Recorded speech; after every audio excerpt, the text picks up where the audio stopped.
Assalamualaikum warahmatullahi wabarakatuh. Innal hamdalillah nahmaduhu wa nasta'inuhu wa nastaghfiruh wa na'udzu billahi min shururi anfusina wa min sayyiati a'malina. May yahdihillahu fala mudilla lahu wa may yudlil fala hadiya lahu. Asyhadu an la ilaha illallah wahdahu la syarikalah wa asyhadu anna Muhammadan abduhu wa rasuluh. Allahumma salli wa sallim ala nabiyyina Muhammad wa ala alihi wa sahbihi ajma'in, amma ba'd. Bapak-bapak, ibu-ibu, jamaah pengajian rutinan setiap Ahad ba'da maghrib di Masjid Masjid Al-Hidayah yang dirahmati Allah Subhanahu wa taala. Alhamdulillah kita masih berkumpul di bawah nikmat dan rahmat Allah Subhanahu wa taala. Kita diberikan hujan tetapi tidak disertai banjir. Karena sebagian daerah saudara-saudara kita diberi hujan tapi sekalian banjir. Itu sangat menyusahkan, ya, dan sangat memprihatinkan keadaan saudara-saudara kita di sana. Ya, rumahnya tenggelam. Terakhir ini di Demak ya belum surut ini kabarnya, ya, belum surut. Kalau yang Gubuk sudah, tinggal perbaikan jalan sama rumah-rumah yang rusak. Ya, kalau yang di Demak ini masih belum surut. Oke, ya, alhamdulillah kita di sini diberi kenikmatan oleh Allah Subhanahu wa taala. Kita diberikan daerah tanah yang jauh dari resiko banjir. Ya. Mungkin kalau kita rumah kita itu terocoh gitu Pak. Ini pun kita bingung. Napa mulai yang keterocohan terus divine rusak. Pun grundele minta ampun. Nah, coba dipikirkan bagaimana saudara-saudara kita yang rumahnya tenggelam, ya rusak sedoyo. Elektronik, yo kasur, karpet rusak semua. Kasih. Di sini kita kalau ada saudara yang terkena musibah, maka kita siogianya ikut membantu, ya, ikut menaruh simpati, ya. Tetapi di sini juga seorang muslim itu bersyukur kenapa? Karena dirinya tidak tertimpa musibah yang sama. Jadi ada dua sikap seorang muslim menyikapi saudaranya yang terkena musibah. Bapak Ibu yang dirahmati Allah Subhanahu wa taala, alhamdulillah pada malam hari ini kita masuk ke ayat yang ke-14. Nah, ini ayat 14 surat An-Nazi'at. Apa artinya kemarin An-Nazi'at?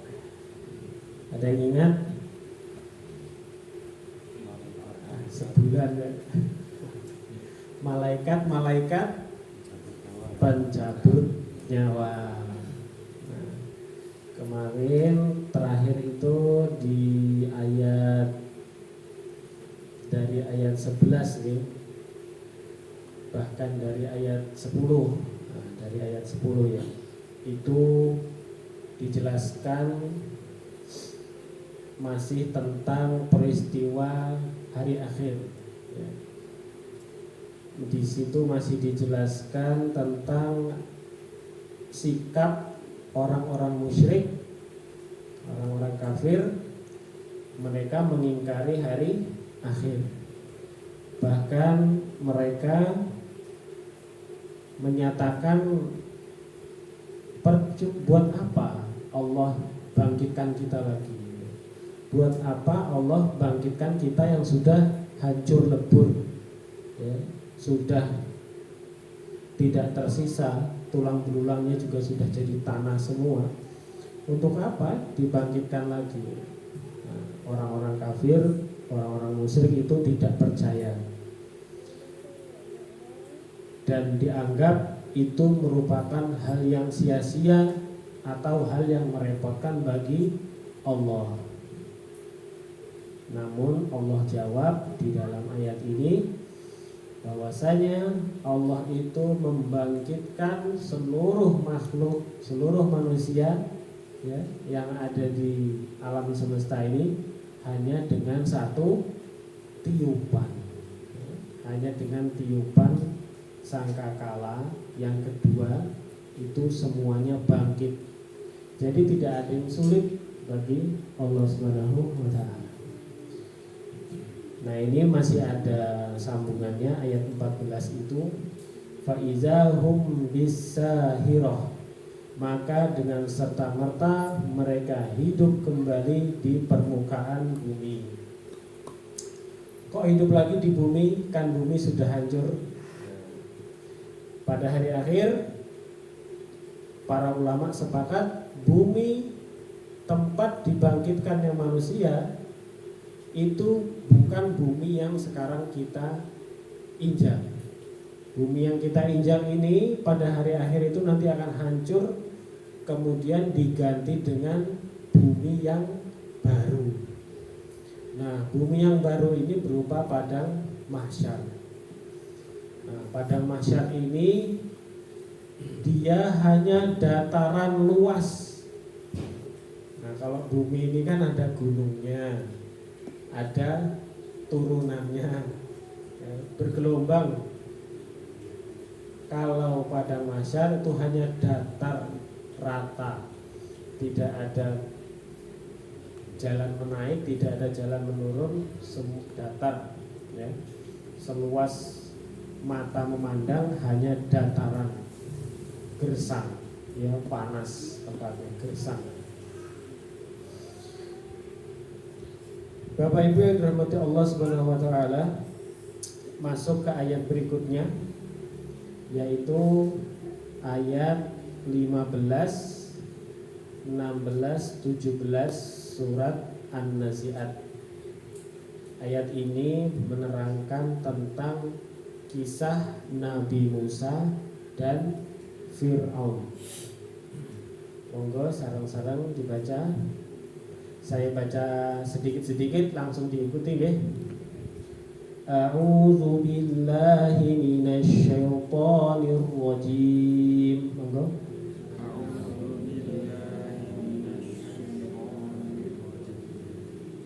Hal ataka hadisu Musa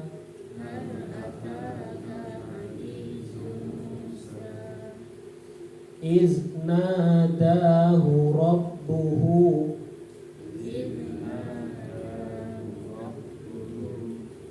bil wadil muqaddasi tuwa izhab ila fir'auna innahu tagha. Jadi di sini artinya, sudah sampaikah kepadamu ya Muhammad kisah Musa? Nah, jadi Allah berbicara kepada Nabi Muhammad, ya Muhammad, sudah sampaikah kepadamu kisah Nabi Musa? Ayat selanjutnya, tatkala Tuhannya memanggilnya di lembah suci, yaitu lembah Tua. Nama lembahnya apa? Tua. Muqaddasi Tua. Nah, ini lembah suci. Muqaddas itu suci, Tua itu nama lembahnya, namanya lembah Tua. Di situ Allah memanggil Nabi Musa. Kemudian ayat selanjutnya Allah berbicara kepada Nabi Musa, pergilah kamu kepada Fir'aun, sesungguhnya dia telah melampaui batas. Nah, jadi di lembah suci ini namanya lembah tua. Di sini di lembah ini terjadi peristiwa bersejarah, yaitu Nabi Musa dipanggil dan diajak bicara oleh Allah Subhanahu wa taala. Nabi Musa diperintah untuk mendatangi Fir'aun karena Fir'aun sudah melampaui batas. Semua paham nggih dosanya Fir'aun apa? Yang paling kejam mengaku Tuhan. Nah, jadi kesombongan tingkat tinggi itu ya Fir'aun itu selama kehidupan manusia. Ya. Insya Allah sesombong-sombongnya orang sekarang itu ya nggak ada yang ngaku Tuhan. Paling ngaku nabi, ya, nabi palsu. Tapi yang ngaku Tuhan kayaknya nggak berani, nggak ada. Ngaku dewa paling ya kalau orang-orang itu Hindu Buddha, ngaku dewa, ngaku anak dewa. Kalau ngaku Tuhan kayaknya nggak. Cuma Fir'aun itu. Allah berikan Fir'aun itu kenikmatan dunia berupa kekayaan, berupa kerajaan, berupa kekuasaan, tetapi dia terlena sehingga membuat dirinya sombong, ya. Nah, jadi ternyata mungkin kita ini belum Allah kasih harta sebanyak hartanya Fir'aun, ya mungkin khawatir kalau kita ini nanti sombong. Makanya dinikmati. Kekayaan, kemiskinan itu ada nikmatnya dan ada ujiannya. Kita mungkin menilai ada pejabat-pejabat yang korupsi. Wah, terus kita caci maki. Ya kita nggak gitu karena kita bukan pejabat. Bisa jadi kalau kita pejabat ya sama aja, bisa jadi. Ya, karena memang godaannya sangat besar, sangat besar. Ya. Di sini dijelaskan tatkala Allah memanggil Nabi Musa alaihi salam di sebuah lembah suci yang bernama Lembah Tua, terjadi dialog antara Allah dan Nabi Musa. Oleh karena itu dalam ayat yang lain Allah berfirman, wa anakhtartuka fastami' lima yuha. Surat Toha ayat 13. Dan aku telah memilih engkau, maka dengarkanlah apa yang akan diwahyukan. Hal ini menunjukkan bahwa wahyu Allah Subhanahu wa ta'ala didengar langsung oleh Nabi Musa alaihi salam. Nah, ini pelajaran penting Bapak Ibu. Jadi banyak golongan-golongan lain, banyak aliran-aliran lain yang menganggap tidak mungkin Allah berbicara kepada Musa. Jadi yang dimaksud Allah berbicara kepada Musa menurut mereka ini aliran-aliran yang salah, ya, niki yang salah. Jadi dianggap Allah itu berbicara tanpa suara, tanpa huruf. Maksudnya tanpa huruf tidak pakai tulisan, tanpa suara juga, jadi nggak ada suaranya. Lalu bagaimana? Jadi mereka menganggap seperti bisikan hati. Jadi seolah-olah Nabi Musa berbicara kepada Tuhan itu seperti dialog di dalam hati. Nah, bisa dibayangkan nggih? Panjenengan ngobrol coba di dalam hati dengan ngobrol. Bisa loh? Nah, berhalusinasi. Ini anggapan yang salah. Lalu pemahaman yang benar sesuai dengan pemahaman Ahlussunnah yang seperti apa? Jadi memang benar-benar Allah itu mengeluarkan suaranya dan berbicara kepada Nabi Musa. Tetapi memang Allah tidak menunjukkan, tidak menampakkan zatnya, hanya mengeluarkan suaranya. Dan memang benar-benar berdialog dengan Nabi Musa. Di ayat lain juga ada yang mengisahkan, ya, ketika Nabi Musa itu berbicara kepada Allah pada saat Nabi Musa itu ingin melihat Allah. Nah, ini dalam surat Al-A'raf ayat 143. Musa berkata, "Ya Tuhanku, qala rabbi arini anzur ilaika." Ya Tuhanku, tampakkanlah dirimu kepadaku agar aku dapat melihat Engkau. Jadi Nabi Musa ingin melihat Allah. Lalu Allah berfirman, "Engkau tidak akan sanggup melihatku, namun lihatlah ke gunung itu." Nah, jadi di sekitar Nabi Musa itu ada gunung. Kemudian Nabi Musa disuruh melihat ke gunung itu oleh Allah. Nah, di sini benar-benar Allah itu mengeluarkan suaranya. Benar-benar Allah itu berbicara kepada Nabi Musa. Jadi benar-benar ya bicara. Benar-benar Nabi Musa mendengar suara Allah Subhanahu wa ta'ala. Ini yang harus kita pahami, kita yakini. Jangan sampai kita terpedaya dengan tafsiran-tafsiran yang keliru, yaitu Allah itu tidak berbicara sesungguhnya. Allah itu tidak berbicara dengan bicara yang sebenarnya. Tetapi berbicaranya Allah itu hanya suara jiwa, suara hati atau bisikan seperti apa ya. Tapi yang benar-benar Allah berbicara dan Nabi Musa mendengar suara Allah. Nah, kemudian ketika Nabi Musa melihat ke gunung itu, Allah berpesan, "Jika ia tetap di tempatnya, niscaya engkau dapat melihatku." Jadi ketika memang kata Allah, ketika gunung itu tidak berpindah posisi, tidak berpindah tempat, tidak terjadi apa-apa, maka Nabi Musa pasti bisa melihat Allah. Tapi ternyata apa?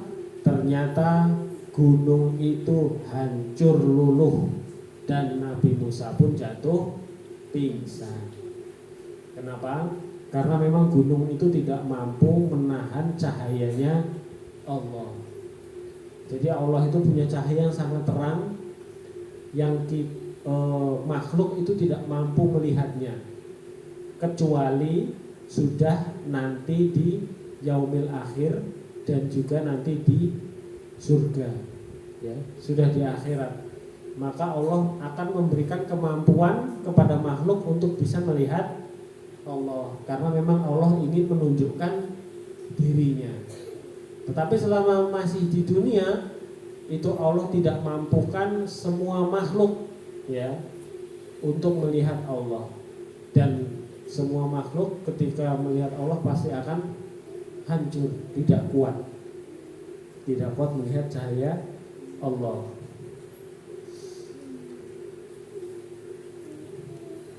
Nah, itu tadi pelajaran pentingnya. Jadi memang Allah itu benar-benar berbicara kepada Nabi Musa. Lalu hikmahnya lagi, kenapa kok di ayat-ayat sebelumnya pada surat An-Nazi'at ini membicarakan tentang hari akhir dan orang-orang kafir yang mengingkari hari akhir. Kenapa kok ujuk-ujuk membicarai tentang kisah Nabi Musa dan Fir'aun? Karena Allah ingin menunjukkan kepada manusia Fir'aun itu sebagai bukti dari orang yang mengingkari hari akhir. Nasibnya kalau mengingkari hari akhir itu ya seperti Fir'aun itu, ya, ditenggelamkan, ya. Allah tenggelamkan Fir'aun dan seluruh bala tentaranya, seluruh kerajaannya musnah, akan kesombongan. Kita lanjut ke ayat ke-18, 19. Monggo diikuti setelah saya bacakan.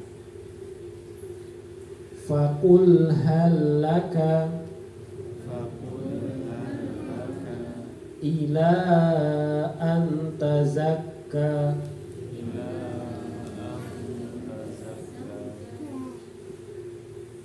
wa ahdiyaka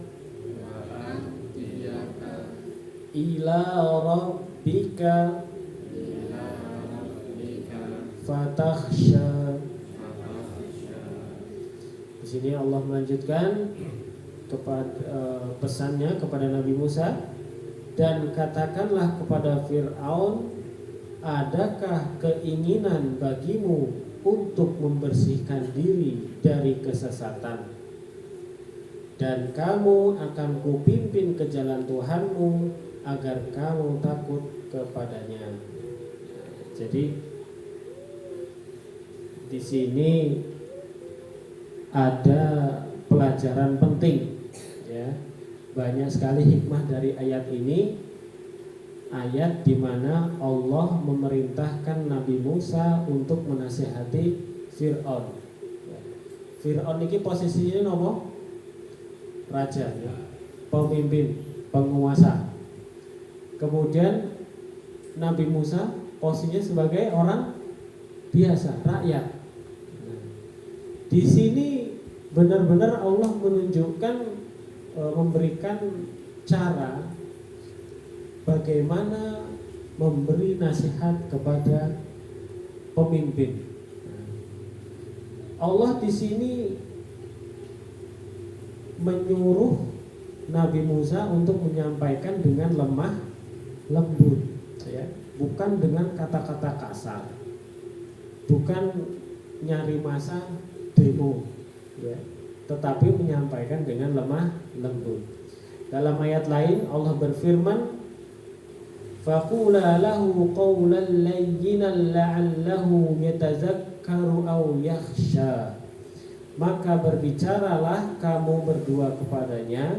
Kamu berdua ini Nabi Musa dan Nabi Harun, ya, kepada Fir'aun dengan kata-kata yang lemah lembut, mudah-mudahan dia sadar atau takut.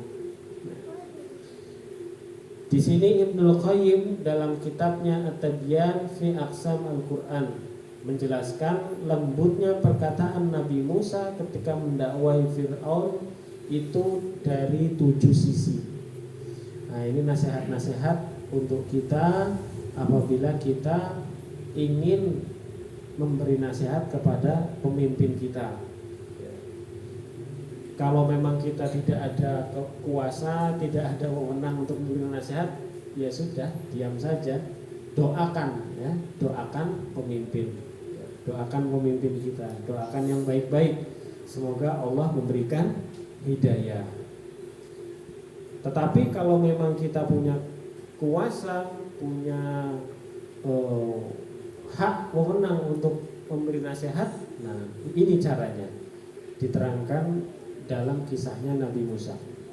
Yang pertama, saat Nabi Musa mendakwahi Fir'aun, Nabi Musa tidak mengatakan ucapan dalam bentuk perintah. Jadi Nabi Musa itu tidak memerintah Fir'aun, wahai Fir'aun, taatlah kepada Allah, wahai Fir'aun, takutlah kepada Allah. Tidak, itu kan kalimat perintah nih. Tetapi Nabi Musa memberi dengan kalimat pertanyaan. Dalam ayat tadi diterangkan, jadi Nabi Musa bertanya kepada Fir'aun, adakah keinginan bagimu untuk membersihkan diri dari kesesatan? Nah, jadi kata-katanya seperti itu. Mungkin ini juga bisa dipraktekkan. Kata-kata ini sangat lembut. Mungkin nanti di antara kita, Bapak Ibu, ada mungkin yang punya saudara atau kerabat atau mungkin anaknya atau siapa, ya, itu sedang tersesat, sedang keluar dari jalan hidayah. Jadi jangan langsung dimarah, ya, dan jangan langsung diperintah dan sholat. Jangan langsung disuruh sholat, jangan langsung disuruh tobat. Dan tobat atau begini, jangan seperti itu. Tetapi tetap dengan kalimat yang lemah lembut. Nah, salah satu contohnya dalam ayat ini, berikan nasihat, tanya, pakai kalimat tanya. adakah keinginan bagimu untuk membersihkan diri? Nah, nanti kan orangnya mikir membersihkan diri. Kalau ingin, saya bantu. Kata kesimpulannya ayat ini seperti ini. Dan kamu akan kupimpin ke jalan Tuhanmu agar kamu takut kepadanya. Nah, ini pesan dari perintah dari Allah untuk kepada Musa supaya berbicara lemah lembut kepada Fir'aun. Kemudian yang kedua, perkataan Musa kepada Fir'aun, ila anta zakka, adakah keinginanmu untuk menyucikan dirimu?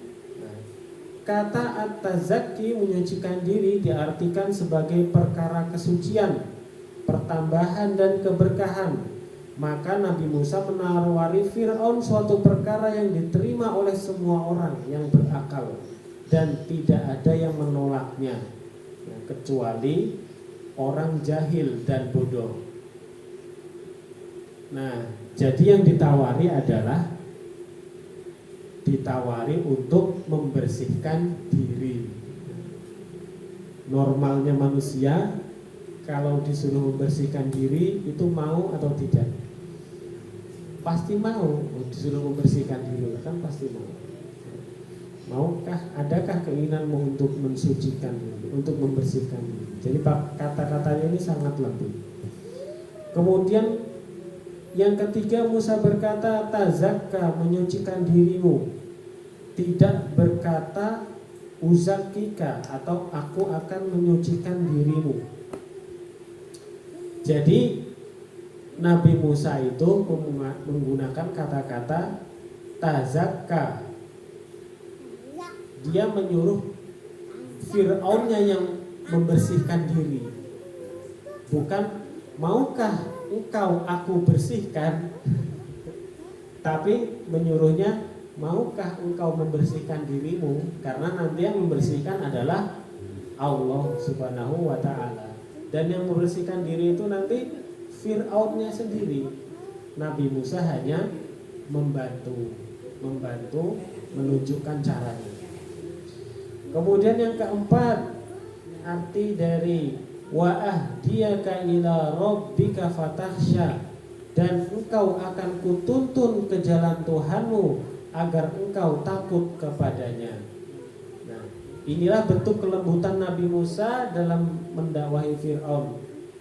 Musa berkata bahwa dirinya siap untuk menjadi penunjuk jalan seandainya Fir'aun mau mensucikan diri. Yang kelima, perkataan ila rabbika, ke jalan Tuhanmu, berarti Nabi Musa alaihissalam mengajak Fir'aun untuk kembali kepada Tuhan yang menciptakannya, Tuhan yang memberikan kerajaannya, Tuhan yang memberikan kekuasaan kepada Fir'aun. Jadi maksud di sini adalah menyadarkan Fir'aun sebenarnya Tuhannya itu bukan, kamu itu bukan Tuhan. Kalau kata langsungnya kan seperti itu, kamu itu bukan Tuhan, jangan mengaku Tuhan. Kalau kata-kata langsungnya kan seperti itu sebenarnya. Tapi pakai kata yang lembut, maukah engkau kutunjukkan jalan kembali kepada Tuhanmu? Arti dibaliknya kan sebenarnya itu ingin mengingatkan Fir'aun itu sebenarnya Fir'aun itu bukan Tuhan, kamu itu bukan Tuhan. Ngerti nggih? Yang keenam, perkataan Musa fatakhsha, agar engkau takut kepadanya, yaitu saat Musa berkata kepada Fir'aun, jika engkau mendapat petunjuk menuju Rabbmu, lalu engkau makin mengenal Rabbmu, engkau akan semakin takut kepadanya. Jadi manusia itu semakin kenal dengan Tuhan, semakin kenal dengan Allah, maka dia akan semakin takut. Sama seperti kita, semakin kita mengenal Allah, maka kita akan semakin takut kepada Allah. Ketika kita merasa kurang rasa takut kita kepada Allah, berarti kita sedang jauh dari mengenal Allah. Minimal kita tahu sifat Allah itu maha mengawasi, Allah itu maha melihat, Allah itu maha mendengar. Maka kita akan selalu waspada, selalu takut pada Allah. Apalagi kita kenal Allah itu sudah menyiapkan neraka untuk hamba-hambanya yang ingkar, maka kita akan semakin takut. Yang ketujuh, perkataan Musa, halaka, adakah keinginanmu, yaitu tidakkah engkau wahai Fir'aun mempunyai keperluan dan kebutuhan. Jadi Nabi Musa itu ya benar-benar menawarkan kepada Fir'aun itu pakai kata-kata yang halus. Halaka, adakah keinginan untuk membersihkan diri? Seperti itu. Jadi benar-benar diserahkan kepada Fir'aunnya, mau enggak? Bukan dengan kalimat paksaan, bukan dengan kalimat instruksi. Kalau kebanyakan dari masyarakat sekarang yang demo sama pemerintah, itu kalimatnya kalimat apa? Kalimat perintah tuh. Rubah undang-undang ini, turunkan ini, turunkan ini. Nah, itu salah satu adab yang tidak sesuai dengan adab seorang muslim, ya. Tetap mengkritik, tetap mengkritik pemerintah itu dengan kata-kata yang lembut, dengan nasihat yang santun, dengan kelembutan. Kemudian kita lanjut ke ayat selanjutnya, ayat 20. Fa'arahul ayatal kubra. Monggo. Fa'arahul ayatal kubra. Lalu Musa memperlihatkan kepadanya mukjizat yang besar. Jadi tekniknya Nabi Musa ini kan hanya orang biasa, hanya rakyat. Sedangkan yang dinasihati adalah raja yang sangat berkuasa. Maka Allah membekali Nabi Musa dengan mukjizat supaya ya ada bedanya. Ini bukan orang biasa yang bicara gitu ya. Supaya ada nilai lebih di depan Fir'aun. Nabi Musa ini gitu, punya mukjizat.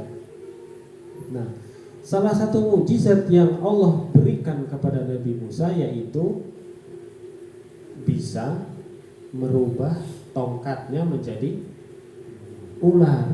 Nah, kenapa seperti itu? Karena pada zaman Fir'aun ini terkenalnya penyihir, ya.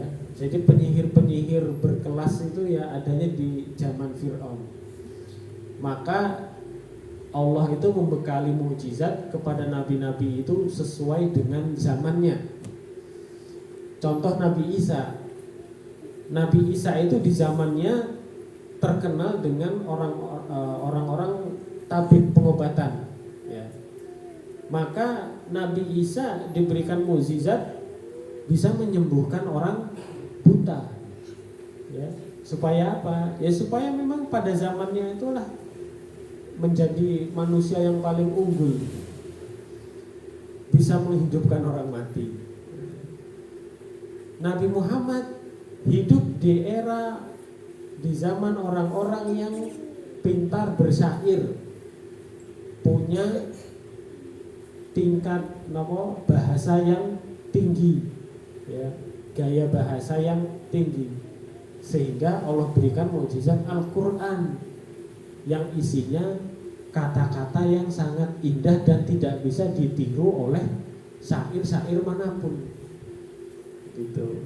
Jadi memang Allah berikan mukjizat itu kepada nabi-nabi sesuai pada zamannya.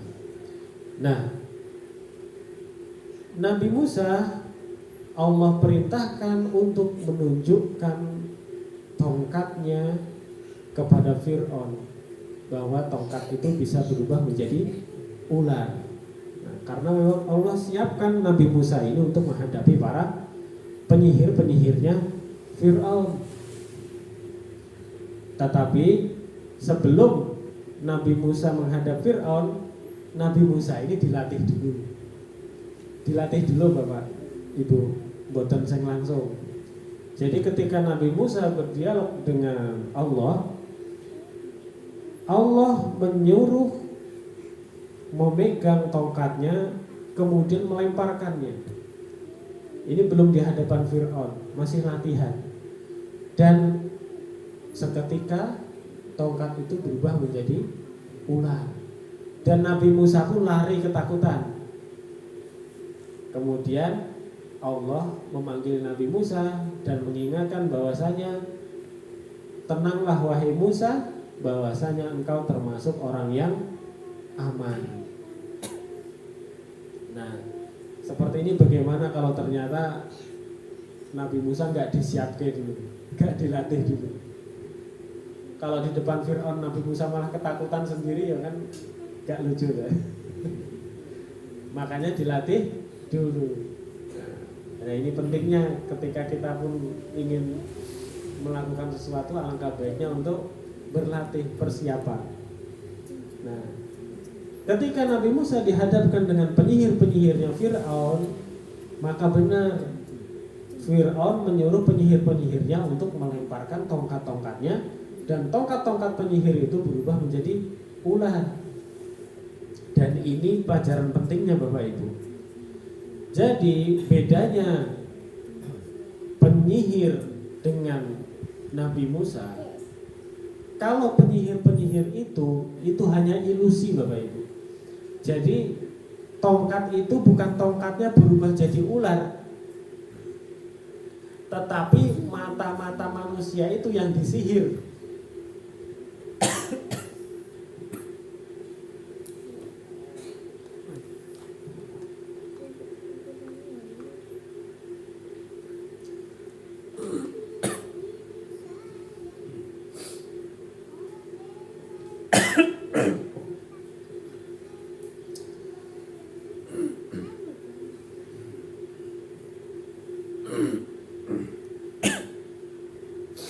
Lagi bilang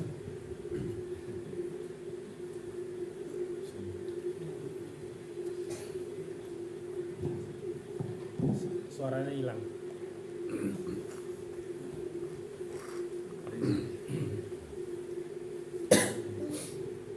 Ya, coba pelan-pelan ya. Jadi bedanya penyihir-penyihir itu bukan tongkatnya yang berubah jadi ular, tetapi mata-mata manusianya yang disihir sehingga melihat tongkat itu berupa ular. Tetapi kalau tongkatnya Nabi Musa itu benar-benar tongkatnya berubah jadi ular. Itu pun sama sampai dengan hari ini. Sihir-sihir dari dulu sampai hari ini itu sebenarnya bukan sihir itu merubah, ya, merubah bentuk apa jadi apa. Itu bukan berubah bentuknya, tetapi mata manusianya yang disihir, yang diilusi, matanya yang disihir, ya. Manusianya yang disihir untuk mengelabui matanya, ya, tertipu ya. Itu pelajaran pentingnya ya Bapak Ibu. Jadi kita jangan sampai percaya dengan sihir-sihir ya, itu semua tipu muslihat. Nah, sehingga hikmahnya pada saat itu penyihir-penyihir Fir'aun itu akhirnya mereka sujud dan beriman kepada Nabi Musa. Malah karena mereka merasa Nabi Musa melebihi dari mereka. Mereka tidak bisa benar-benar merubah tongkat jadi ular. Mereka hanya menyihir mata-mata manusianya, Sedangkan Nabi Musa atas pertolongan Allah, atas mukjizat Allah itu benar-benar merubah tongkat menjadi ular.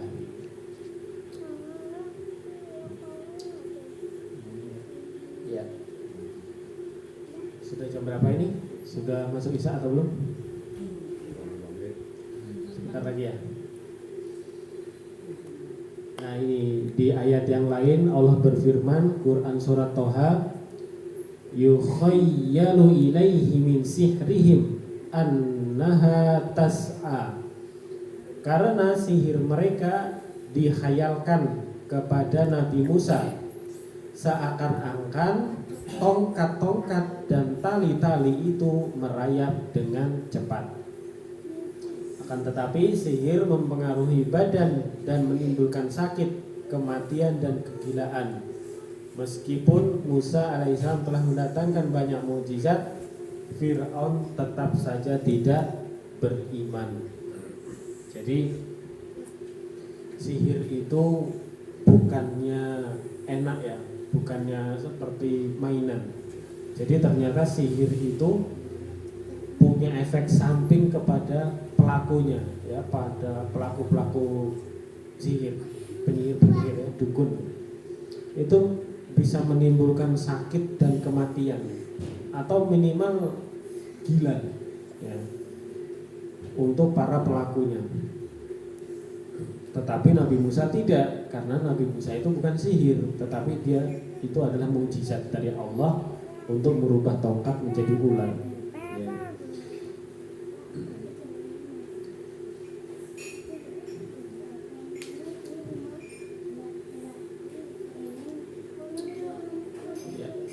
Kita cukupkan saja, kita lanjutkan pertemuan yang akan datang sampai ayat 20 tadi ya, surat An-Nazi'at.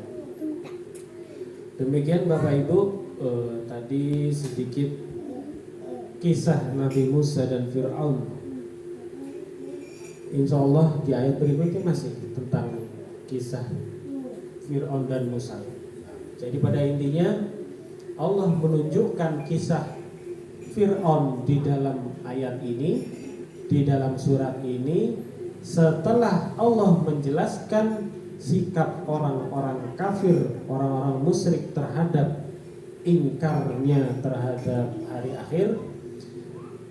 Itu adalah sebagai bentuk pembuktian bahwasanya pada zaman dahulu sudah ada orang yang sombong, yang tidak percaya kepada Allah, tidak percaya kepada hari akhir, maka Allah akan hukum, Allah akan siksa dia di dunia. Ya. Bahkan sampai sekarang itu kan jenazahnya Fir'aun itu diabadikan di museum. Nah itu sebagai bentuk ya, bentuk bukti kepada kita bahwasanya ini kisahnya, ini kisah nyata. Jadi kisah Fir'aun dan Nabi Musa ini kisah nyata, bukan dongeng belaka. Ya. Demikian, kurang lebihnya saya mohon maaf. Semoga bermanfaat apa yang kita kaji pada malam hari ini. Di bulan yang penuh berkah ini, yaitu bulan Sya'ban, kita akan menjelang bulan Ramadan. Sebagaimana disunahkan oleh Rasulullah kepada seluruh para sahabatnya,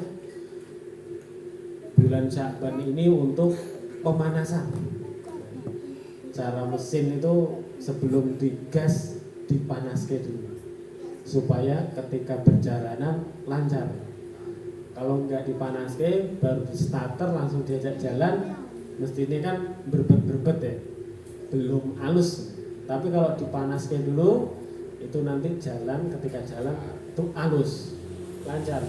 Nah, sehingga ketika kita menghendaki Ramadan yang lancar, maksudnya lancar itu ya penuh dengan ibadah, ya, penuh dengan tadarus, penuh dengan zikir, penuh dengan sholat sunnah, penuh dengan puasa yang khusyuk.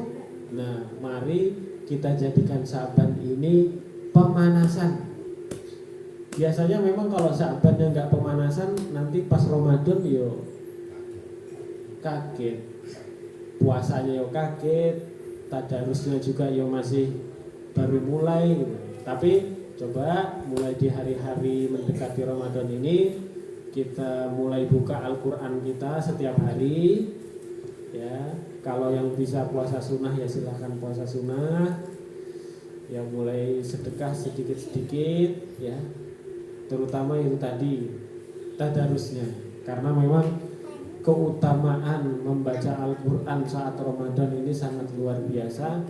Maka dilatih dari sekarang tadarusnya supaya nanti saat Ramadan bisa tadarus sebanyak-banyaknya ya. Karena satu huruf yang di hari biasa itu pahalanya 10 kebaikan, satu huruf Al-Quran itu 10 kebaikan. Tetapi ketika di bulan Ramadan per hurufnya dilipat gandakan lagi. Bahkan ada riwayat bisa sampai 100 kali lipat. Jadi alif lam mim itu kalau di hari biasa kita dapat 30 pahala. Tapi di bulan Ramadan bisa sampai 300 pahala, 100 kali lipat. Ya, jadi monggo kita persiapkan bulan Sya'ban ini untuk pemanasan. Mudah-mudahan nanti di bulan Ramadan kita bisa menjalani Ramadan yang penuh dengan kualitas ibadah. Amin Allahumma amin. Demikian Bapak Ibu, nasihat ini saya tujukan untuk diri saya pribadi, karena diri saya pribadi masih termasuk insan yang lemah. Umumnya ya semoga bisa menjadi manfaat juga untuk kita semua. Wabillahi taufiq wal hidayah. Subhanakallahumma wa bihamdika asyhadu an la ilaha illa anta astaghfiruka wa atubu ilaik. Assalamualaikum warahmatullahi wabarakatuh.